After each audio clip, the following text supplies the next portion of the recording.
Hello guys, দেখতে পাচ্ছেন আমরা এখন একটি মুখ প্রিন্ট করব। এটাকে মেশিনের ভিতর রাখা হয়েছে।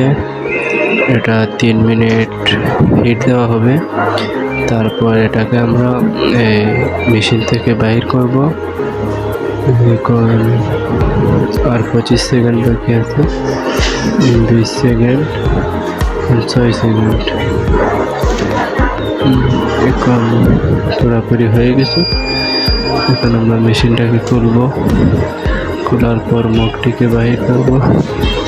বাহির করে দেখব কেমন হয়েছে। এটার উপরে যেটা লাগিয়েছিলাম কাগজ, এটা এখন খুলে ফেলব। খোলার পরে দেখবেন কত সুন্দর হয়েছে মুখটি।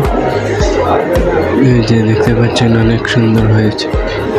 কেমন হয়েছে আপনাদের মতামত কমেন্ট বক্সে জানাবেন।